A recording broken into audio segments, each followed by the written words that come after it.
Samuel 23, versículo 1. Quando disseram a Davi que os filisteus estavam atacando a cidade de Keila e saqueando as eiras, ele perguntou ao Senhor: devo atacar esses filisteus? O Senhor lhe respondeu: vá, ataque os filisteus e liberte Keila. Os soldados de Davi, porém, lhe disseram: aqui em Judá estamos com medo. Quanto mais se formos a Keila lutar contra as tropas dos filisteus. Davi consultou o Senhor novamente. Levante-se, disse o Senhor. Vá à cidade de Keila, pois estou entregando os filisteus em suas mãos.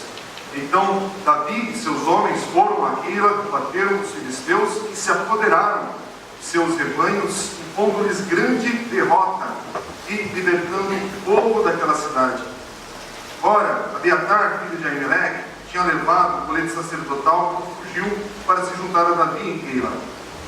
Foi dito a Saul que Davi tinha ido a Keila e ele disse: Deus o entregou nas minhas mãos, pois Davi se aprisionou ao entrar numa cidade com portas e trancas. E Saul convocou todo o seu exército para a batalha, para irem a Keila e cercarem Davi e os homens que o seguiam. Quando Davi soube que Saul tramava atacá-lo, disse a Abiatar: traga o colete sacerdotal. Então orou: ó Senhor, Deus de Israel, este teu servo ouviu claramente que Saul planeja vir a Keila e destruir a cidade por minha causa. Será que os cidadãos de Keila me entregarão a ele? Saul virá de fato, conforme teu servo ouviu? Ó Senhor, Deus de Israel, responde-me. E o Senhor lhe disse: ele virá. E Davi novamente perguntou: será que os cidadãos de Keila entregarão a mim e a meus soldados a Saul? E o Senhor respondeu: entregarão. Então Davi e seus soldados, que eram cerca de 600, partiram de Keila e ficaram andando sem direção definida. Quando informaram a Saul que Davi tinha fugido de Keila, ele interrompeu a marcha. Davi permaneceu nas fortalezas do deserto e nas colinas do deserto de Zif.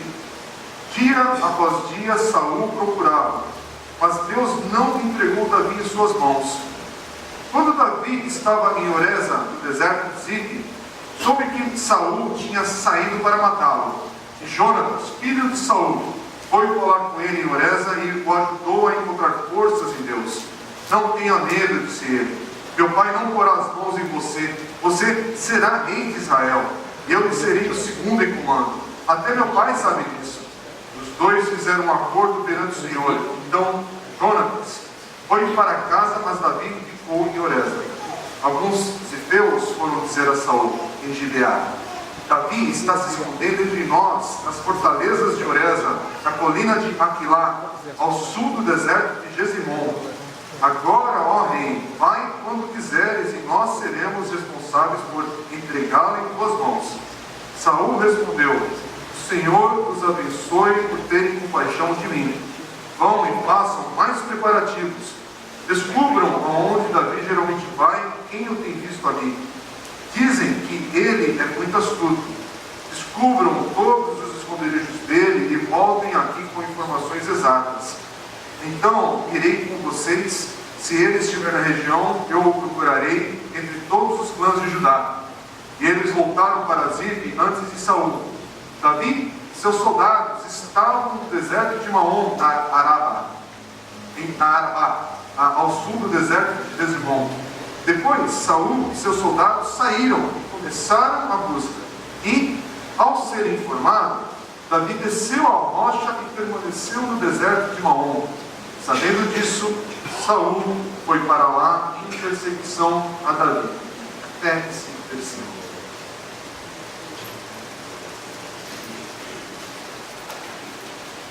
História de Jesus.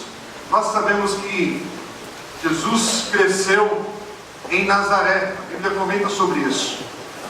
Nazaré é uma cidade bem longe do centro de poder, das riquezas. Não era uma cidade rica, forte, era a periferia de Israel. E é interessante que Jesus, uma vez, ele disse assim em Mateus capítulo 8, versículo 20: as raposas têm suas tocas e as aves do céu têm seus ninhos, mas o filho do homem não tem onde repousar a cabeça. Isso porque, por 3 anos, pelo menos, Jesus não teve uma residência fixa. Ele andou para lá e para cá, sem um lar propriamente dito, que você pudesse dizer que é minha casa. Jesus, todos aqui sabem, devem saber, Jesus é aquele que enfrentou preconceito, rejeição. E o fato é que Jesus, ele, de certa maneira, ele viveu à margem da sociedade. Ele não era o centro do poder ali. Jesus viveu, é como se fosse hoje, no meio dos sem-tetos de sua época. E muitas pessoas odiavam a Jesus. Não era românticozinho assim, Jesus que está vindo, todo mundo ia para lá. Não, tinha um grupo que odiava a Jesus. Porque, de novo, a gente está chegando perto do Natal, eu já comentei aqui na igreja, olhar para o menino Jesus, não vai fazer mal a ninguém.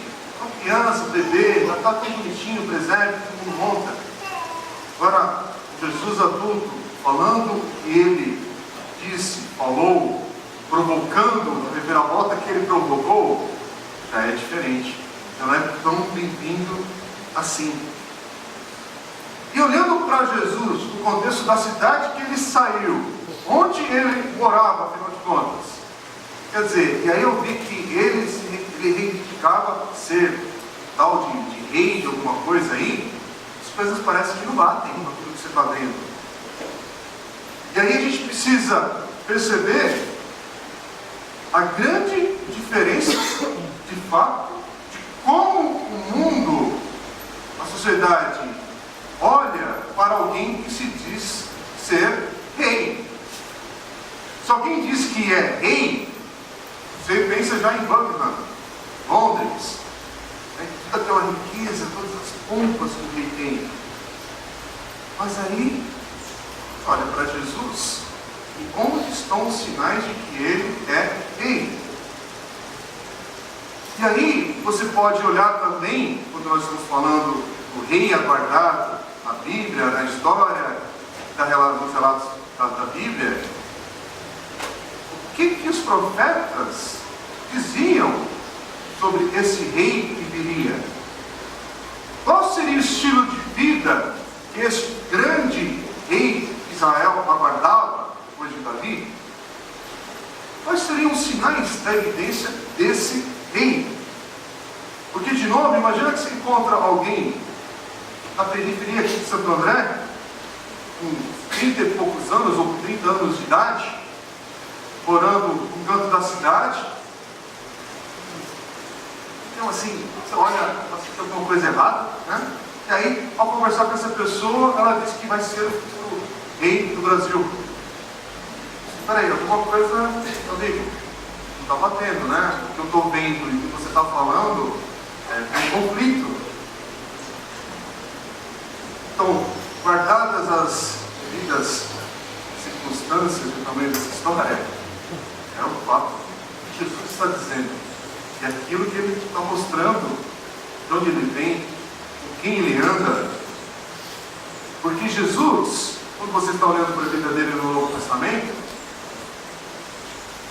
as pessoas sabem que ele vem do norte de Israel, quilômetros de distância de Jerusalém, não tem casa fixa, não tem aparentemente dinheiro também no dia a dia, não tem qualificações para dizer que pode vir a ser um rei.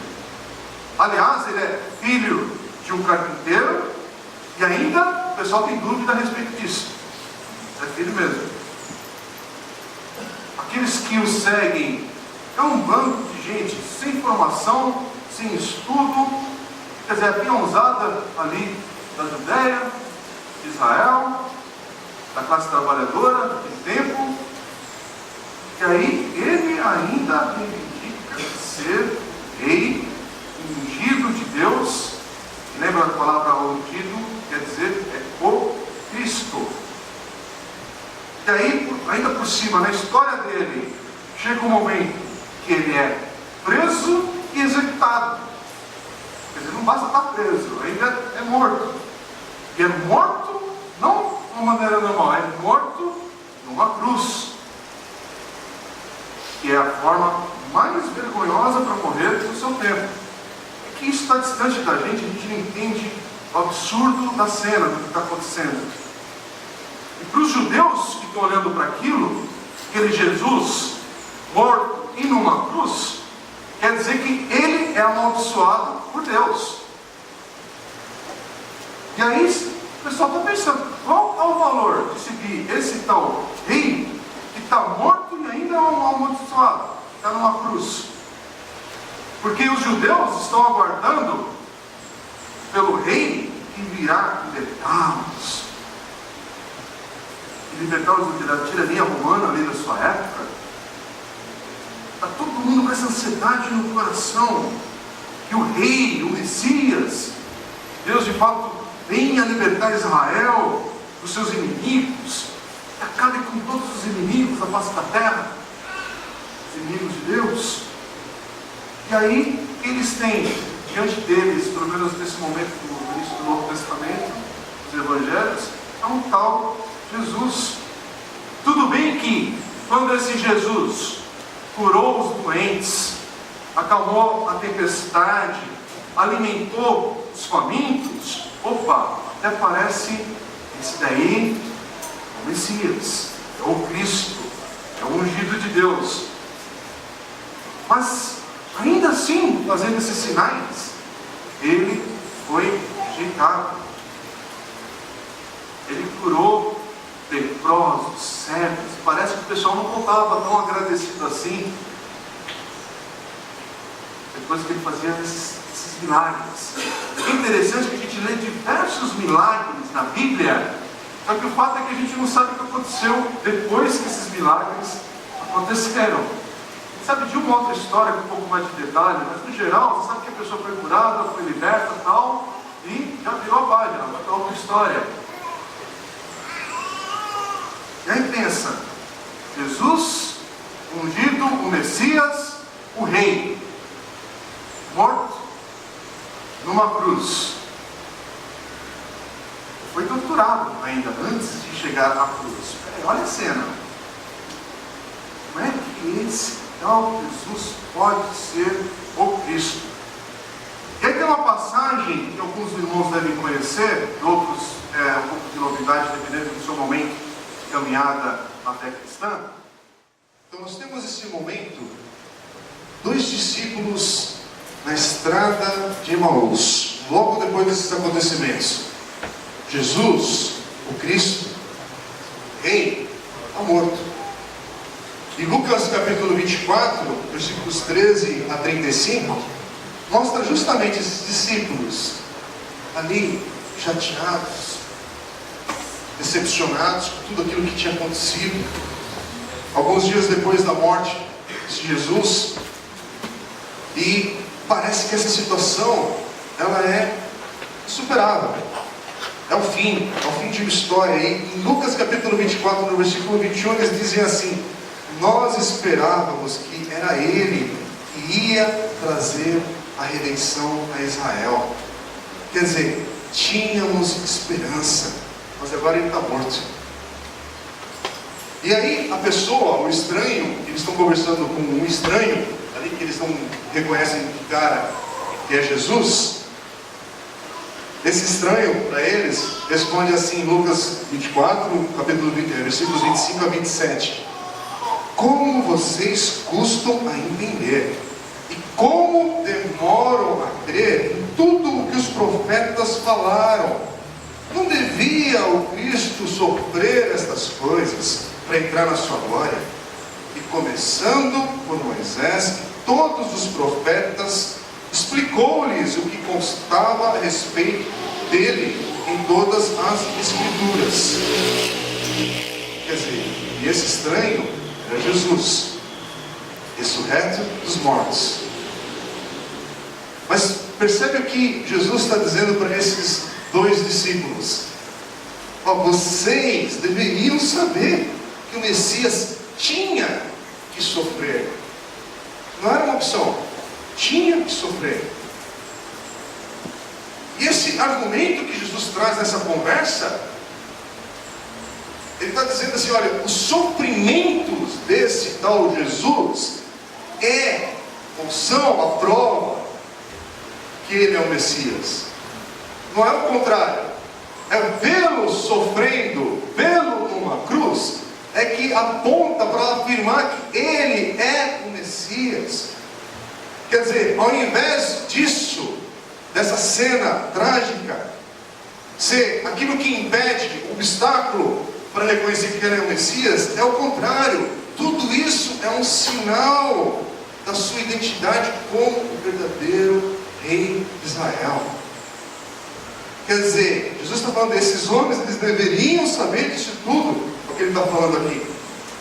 E o que ele está falando é, vocês deveriam saber disso tudo porque o Velho Testamento, ou o que ele diz no texto, das Escrituras, porque quando Jesus está falando, toda a referência deles é o que nós conhecemos hoje como o Velho Testamento das Escrituras. É tudo o que o Velho Testamento, as Escrituras ensinam. Quer dizer, vocês deveriam saber disso porque está na Bíblia, na sua época. E aí no caminho de Emaús, é um texto muito conhecido mesmo, da central dos Evangelhos, Jesus vai mostrar para esses dois discípulos como as Escrituras, como a Bíblia, ela fala do sofrimento do Cristo. Agora a pergunta para nós aqui hoje de manhã é pensar qual passagem, para qual escritura que Jesus levou esses dois discípulos a refletir a respeito disso que ele está falando.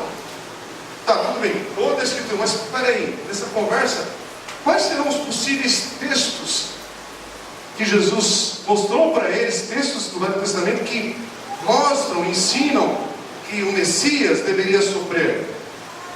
Talvez a primeira resposta clara para todo mundo é pensar naquele texto de Gênesis, logo no início, capítulo 3, versículo 15, quando fala da serpente ferindo o calcanhar daquele que lhe ferirá a cabeça, promessa já ali da vinda de Jesus. Talvez o texto outro, muito rico, dá uma série de mensagens, Isaías 53, também é uma escolha clara para mostrar sobre o Messias. Esse texto de Isaías 53 fala acerca de alguém que levará as nossas dores, sofrimentos, alguém que será punido em nosso lugar. Mas esses dois textos não é tudo, é lógico, não é tudo. E Jesus fala que toda a Escritura e todos os profetas, no versículo 27 de Lucas 24.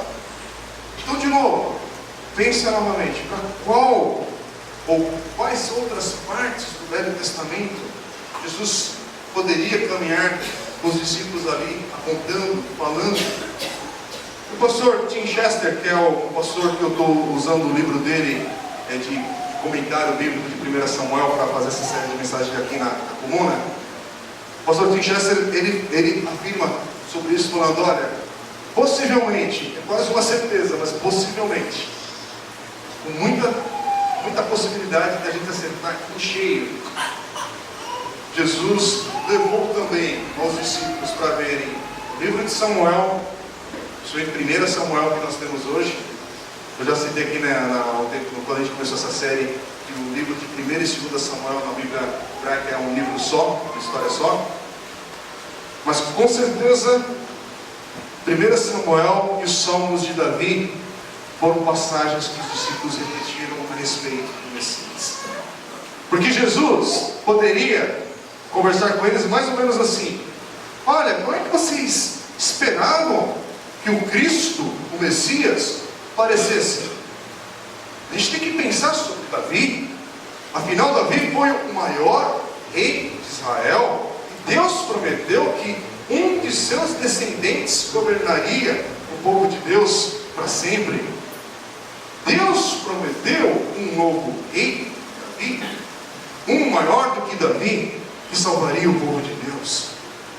Porque no Velho Testamento, no livro de 1 Samuel, nós vemos que Davi era o ungido, o Cristo, aquele que resgataria o povo de Israel naquele momento, e que um de seus descendentes seria o Cristo.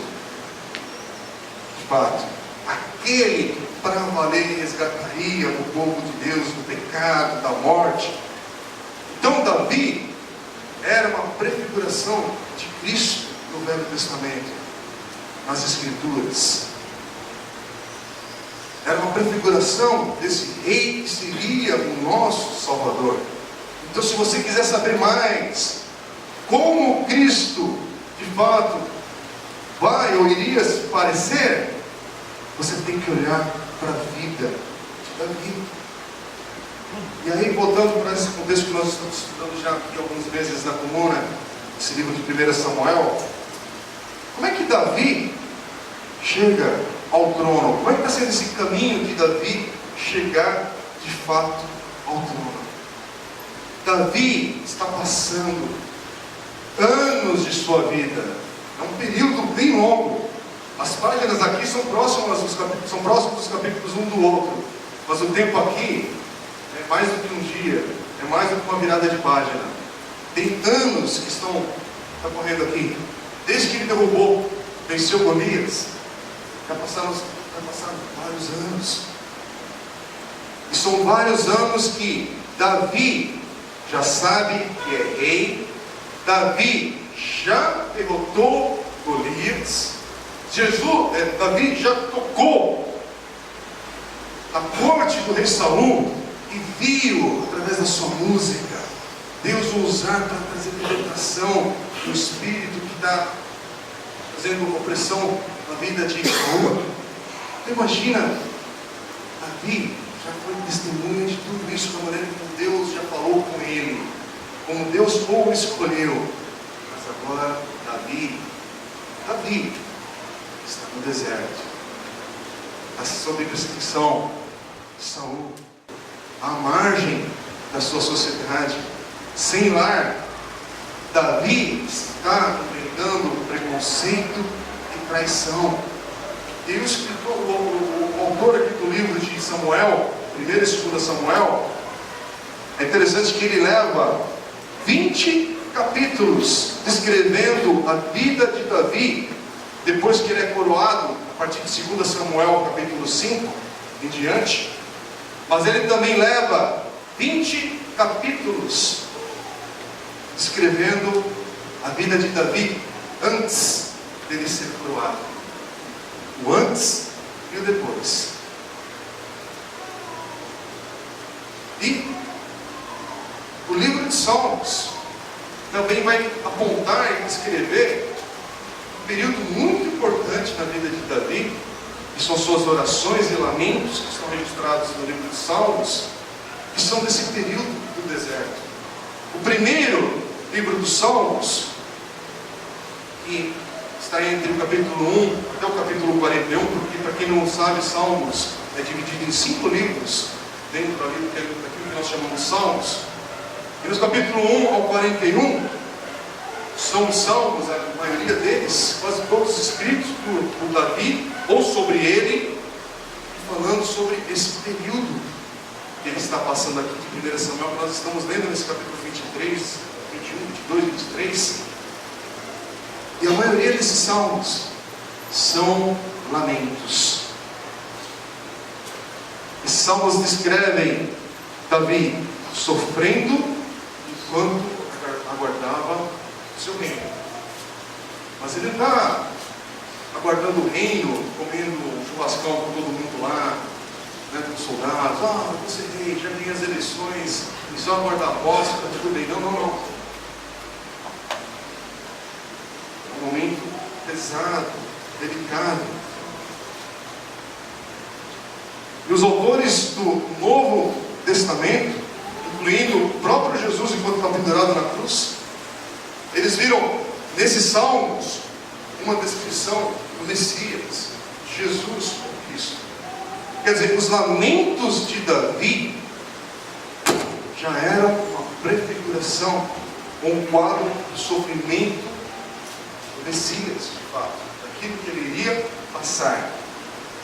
E a história de Davi que nós estamos estudando, lendo, meditando em 1 Samuel, aponta, afirma justamente, é a prova que o Cristo deveria sofrer. e mostra que Jesus é o Cristo sofredor. Porque, de novo, ao olhar para Davi, se esta está sendo a forma como o grande rei de Israel chegou ao trono, então é isso que nós devemos esperar do que vai acontecer com o maior rei de Israel, de fato, que é o rei final, Jesus, quando ele chegar ao trono. E é assim, irmãos, que a igreja primitiva vai provar, vai discutir e afirmar que Jesus é o Cristo, que era rejeitado e desprezado, que tudo isso é o motivo que afirmam que Ele é o Messias verdadeiro. É olhar para as dores, é olhar para o sofrimento que Ele passou, para a morte que Ele experimentou, e para esses textos que apontavam para tudo isso que iria acontecer. Então, nesse capítulo 23 que nós lemos, a gente tem que olhar para Davi e pensar nele. Davi, ungido de Deus, Cristo prefigurado no Velho Testamento, e prestar atenção na sua história. E essa história do capítulo 23 mostram duas traições que Davi sofre. Davi, ele escuta, logo no comecinho desse capítulo, que a cidade israelita de Keila está sendo atacada pelos filisteus, no versículo 1, e aí ele pergunta ao Senhor sobre o que fazer, e no verso 6, ainda acrescenta uma explicação do Senhor sobre isso, para ele entrar em luta com essa cidade, para resgatar essa cidade. E quando Abiatar, que foi a forma como nós terminamos o capítulo 22, o sacerdote, quando Abiatar escapou de Doeg, que era um gentil que estava perseguindo e matando todos os sacerdotes de Deus, no capítulo 22, Abiatar buscou socorro com Davi. E nesse movimento de agora estar com Davi, ele trouxe consigo o colete sacerdotal, que o versículo 6 cita a respeito disso. Esse colete era um peitoral. Em Êxodo, capítulo 28, versículo 30, o texto diz assim: ponha também o urim e o tumim no peitoral das decisões, para que estejam sobre o coração de Arão, o sacerdote, sempre que ele entrar na presença do Senhor. Assim Arão levará sempre sobre o coração, na presença do Senhor, os meios para tomar decisões em Israel. Quer dizer, nós não sabemos exatamente como é que era esse tal urim e tumim. Apesar que, se você clicar no Google, vai ver diversas fotos e imagens, mas a gente não tem noção do que era, o que era esse tal colete, como que parecia de fato. E nem a maneira exata como eles eram usados nesse processo de descobrir a vontade de Deus. O que passar disso que a gente não sabe é muita especulação. Então nós não sabemos como é que eles de fato conseguiam descobrir a vontade de Deus ali. Mas a Bíblia fala que ele usou esse colete sacerdotal. E ele era usado para receber a revelação de Deus. E é interessante ao ver esse texto, no capítulo 23, que Davi, ao invés de Saul, que é o rei naquele momento, Davi é aquele que tem agora acesso para saber a direção de Deus. E assim, no versículo 2, o Senhor diz a Davi para salvar a cidade. Aí o versículo 3 diz que os homens de Davi dizem que estão com medo dessa situação. Então Davi, versículo 4, ele consulta mais uma vez ao Senhor. E dessa vez o Senhor promete claramente que vai dar a vitória para ele. No versículo 5 vai falar que Davi resgata essa cidade. E lembre, no capítulo anterior, Saul havia atacado uma cidade israelita chamada Nob, através desse gentil chamado Doeg. E agora nós vemos o contrário, Davi salvando uma cidade israelita, Keila, e atacando os inimigos de Deus, os filisteus, os gentios. E quando Saul ouve sobre isso, ele diz assim: Deus o entregou nas minhas mãos. Olha o que Saul está dizendo. Deus o entregou nas minhas mãos, pois Davi se aprisionou a entrar numa cidade com portas e trancas, no versículo 7. E aí novamente é uma diferença com relação a Davi, porque Davi ele vai a Keila para derrotar os filisteus, e Saul avança ali para cercar Davi, versículo 8. Só que, de novo, Davi possui o colete sacerdotal, e dessa maneira ele sabe discernir a vontade, os propósitos de Deus nesse momento. E Saul, está implícito no texto, não possui colete. E assim Saul faz uma interpretação errada de Deus, o que Deus estava fazendo ali. Quer dizer, Davi usa o colete para descobrir também de Deus como o povo de Keila irá reagir com a chegada agora de Saul. Está nos versículos 9 a 11. E o Senhor lhe diz que eles irão traí-lo. Presta atenção na cena. Davi acabou de salvar essa cidade. Em seguida vai ser traído todos eles. E no versículos 12 a 14 ele foge para o deserto. E aí no versículo 15 diz que Davi vai para o deserto de Zif e Saul continua a persegui-lo. Presta atenção no roteiro.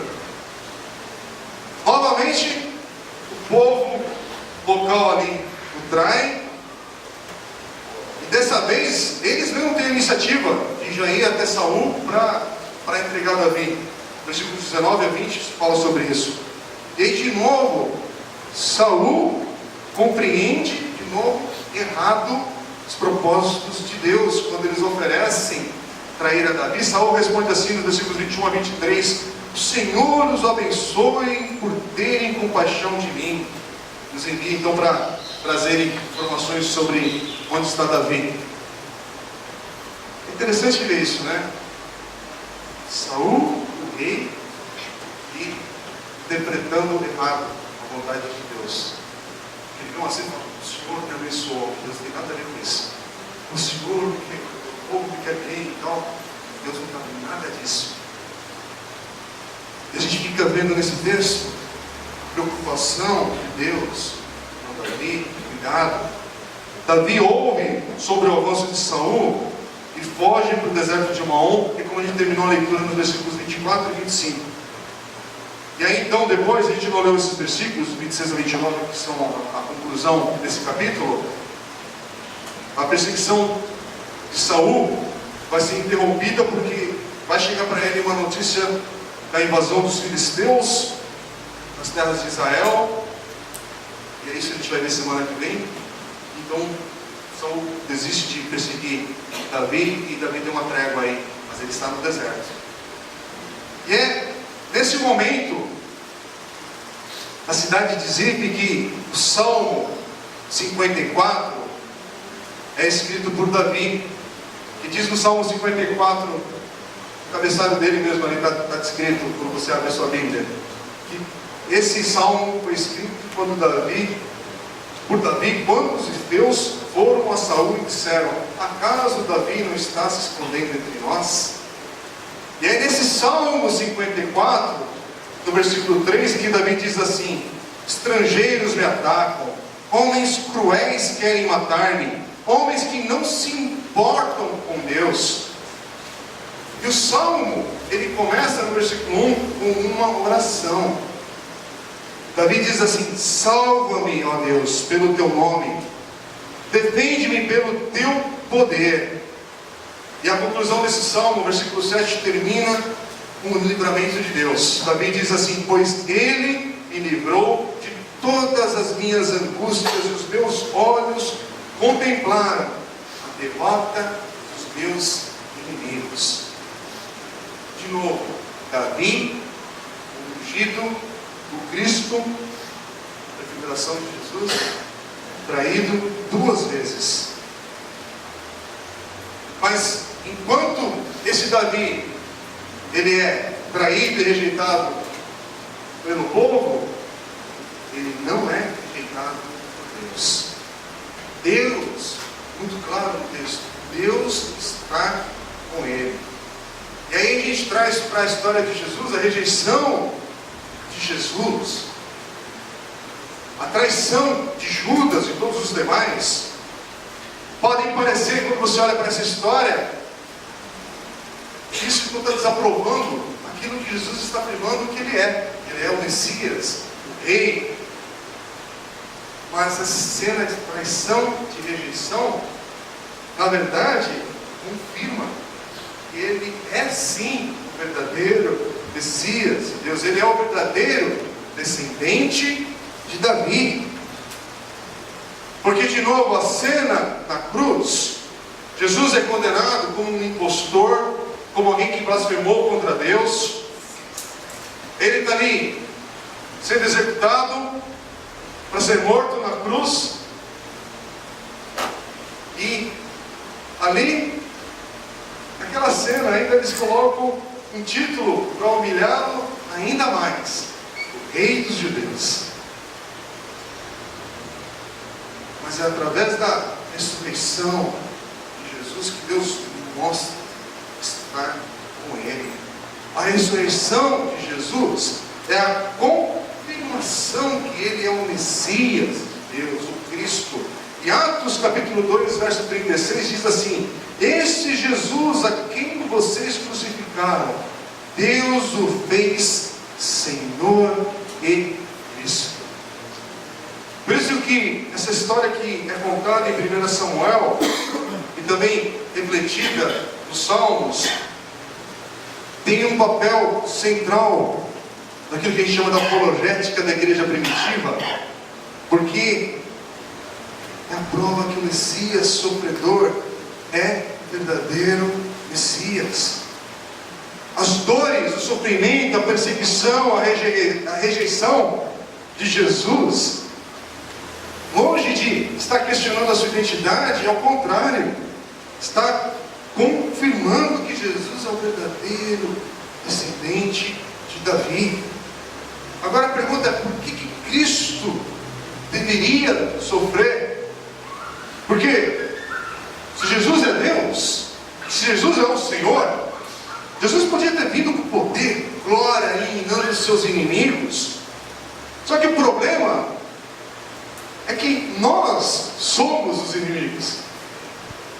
Nós somos os inimigos de Deus. Quer dizer, se Jesus viesse em poder e glória para eliminar os inimigos, nós estaríamos eliminados.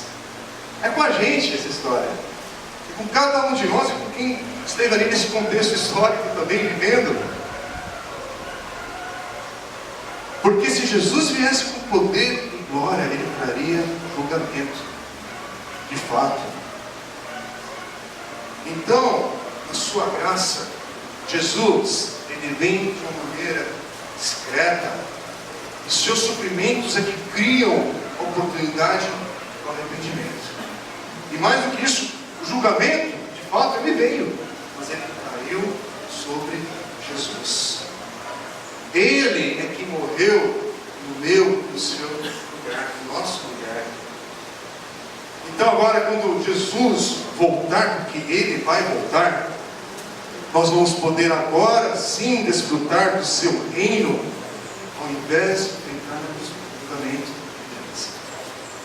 E é por isso que, irmãos, quando nós aguardamos Jesus que virá, nesse meio tempo, nós sofremos com Cristo.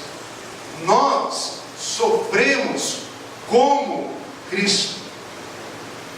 Nós sofremos por causa de Cristo. Por isso que aqueles que estão em Cristo, se há uma profecia que se cumpre na vida de todo aquele que está em Cristo, é essa: vai ter sofrimento. É o contrário do que alguns dizem: vai ter vitória, irmão. Vai ter vitória também, mas vai ter sofrimento dentro da vitória. Afinal de contas, se você chama algo de vitória, porque teve alguma história antes disso, para você conquistar essa vitória.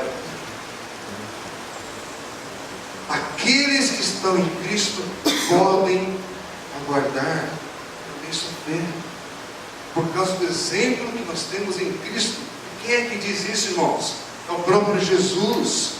Em João capítulo 15, versículos 20 e 21, que algumas pessoas parecem que querem omitir de suas Bíblias, mas está lá escrito: lembre-se das palavras que eu lhes disse, nenhum escravo é maior do que o seu senhor.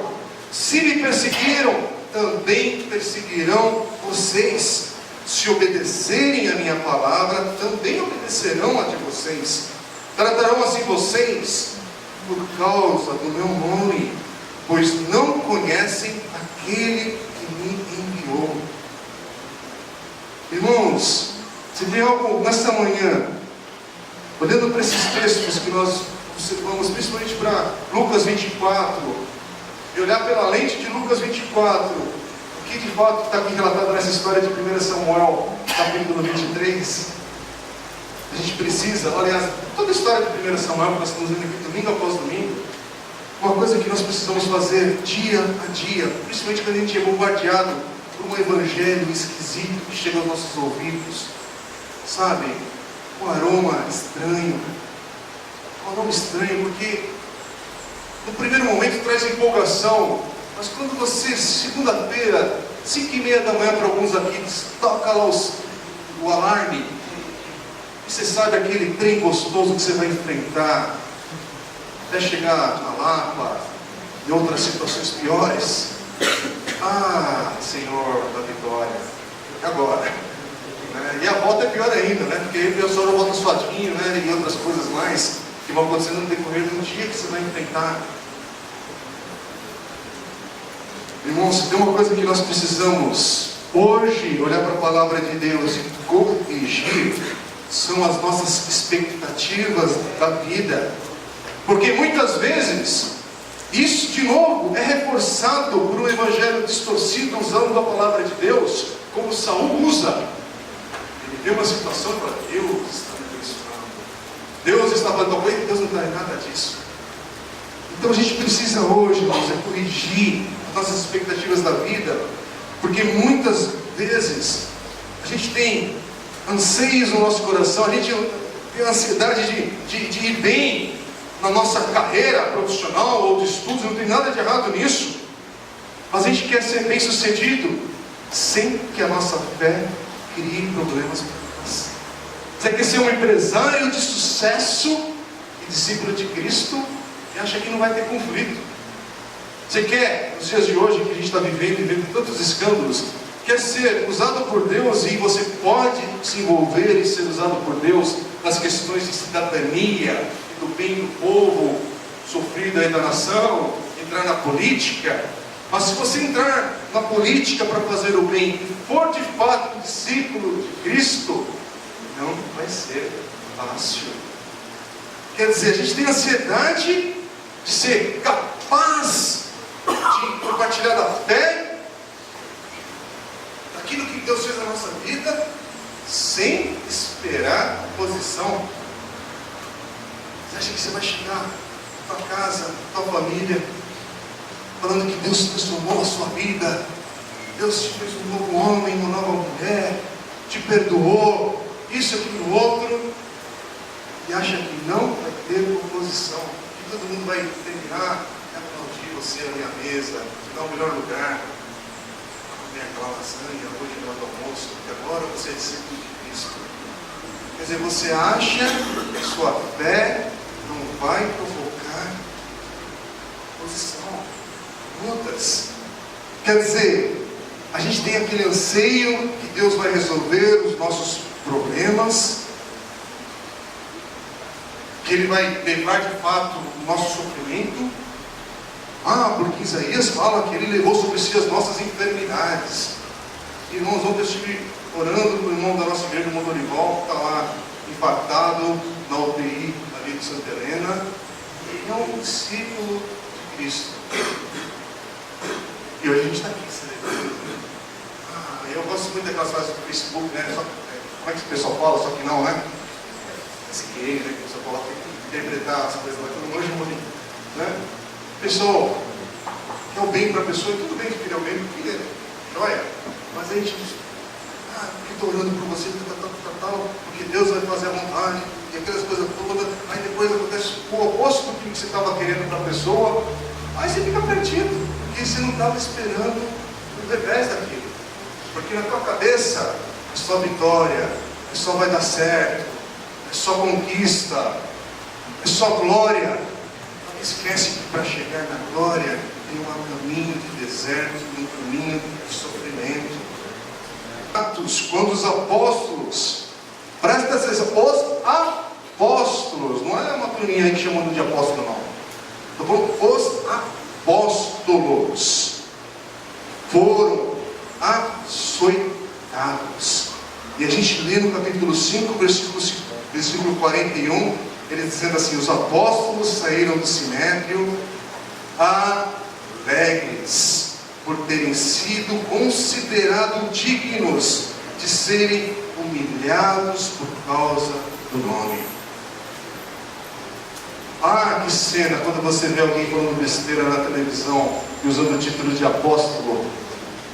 Fala assim: ó, meu amigo, manda um Twitter para ele essa semana, sabe? Ó, aquele passagem de Atos 5 para ver se bate. Falsos profetas dos nossos dias. Por que a vida não condiz com o Evangelho? Não bate com o Evangelho de Cristo. É por isso que o pessoal olha, aquilo ali seria Cristo. Sabe, irmãos, olha o que os apóstolos estão passando aqui. Por que, irmãos, eu estou falando isso? Porque na vida cristã, sofrimento faz parte, não é uma opção.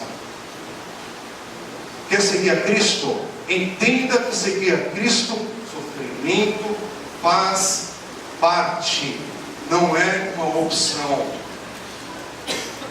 Só que louvado, bendito seja o nome do Senhor. Enquanto nós estamos no deserto, debaixo de sofrimento, Deus nos encoraja, Deus nos fortalece, Deus está conosco. Mesmo que você esteja vivendo hoje, passando pelo vale da sombra da morte, Deus está conosco. É o que Deus nos prometeu. Deus nos prometeu um futuro glorioso com Cristo. Nós não podemos esquecer, há sofrimento antes desse futuro glorioso que nós vamos viver com Ele. Nós estamos no caminho. Estamos, eu não sei em qual dos capítulos você está, os 20 capítulos antes de Davi ser coroado rei, de fato, ou os 20 depois. Mas mesmo na história de Davi, os 20 depois que ele é coroado rei, quanta luta ainda. Por quê? Porque ainda não chegou o Messias de fato, que ainda vai passar lá reavivando todas essas lutas. Por quê? Porque estamos, irmãos, somos peregrinos aqui. Se tem algo que nós não podemos esquecer na vida que estamos vivendo, somos peregrinos. Aqui não é a nossa moradia final. Estamos de passagem. Agora isso não quer dizer que aí você vai virar a esquina aqui e vou atrás dos problemas para sofrer hoje. Não, não é isso. Deus não está dizendo isso. Deus está te dando paz no dia de hoje para falar assim: Senhor, as lutas que eu estou passando hoje, os choros que eu estou derramando na tua presença hoje, eles afirmam na verdade que eu estou em Cristo, que eu sou do Senhor, porque senão é em vão. A minha história é torta, a minha história está cheia de coisas que aconteceram que eu não tenho orgulho, mas quando eu vejo o que Cristo fez, Senhor, obrigado pela tua misericórdia, porque há esperança, porque esses sofrimentos, ou decepções, ou outros nomes que você vai dar, não foram em vão. Eu vou ainda viver um tempo glorioso com Cristo. Irmãos, se eu visitar outro irmão Dorival, nós vamos orar por ele, por outros irmãos que estão enfermos, passando por lutas, outras dificuldades aqui no nosso meio, familiares, porque hoje é um dia de gente clamar a Deus por situações aqui no nosso meio. Mas eu não posso visitar alguém que está numa situação crítica, em vez de o Senhor o levar, e não falar para ele. Eu comentei com ele, foi uma experiência muito linda, muito especial mesmo. Falar, está preparado para estar com Cristo, irmão? E ele não estava podendo falar ainda, ele foi desocupado ontem, ao segundo infarto que ele teve em pouco mais de menos de um mês. E é o pai da Alcione, tá? Que está servindo a Alcione com a gente, a irmã Zilda, e Maria da irmã Zilda. E são pessoas de Deus. E aí a gente não pode fazer uma visita, irmãos, e falar: oh, o Senhor vai te tirar dessa cama, desse leito aqui agora. Misericórdia. Não, a pergunta é: está preparado para estar com o Senhor? Porque esse sofrimento é com Cristo, é por Ele, é com Ele. E não está negando que Deus é bom com o Senhor, sabe, com ninguém ali naquele hospital, nos hospitais que estamos aqui. É por isso que, irmãos, uma coisa que deveria ser obrigada nos seminários bíblicos é todo seminarista deveria fazer um estágio prolongado nas UTIs, sabia?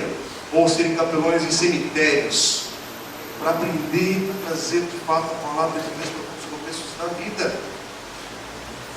Porque em dias você pode estar vivendo com a cabeça a 1000 por hora, confusa, Senhor, mas por quê? Por quê? Claro,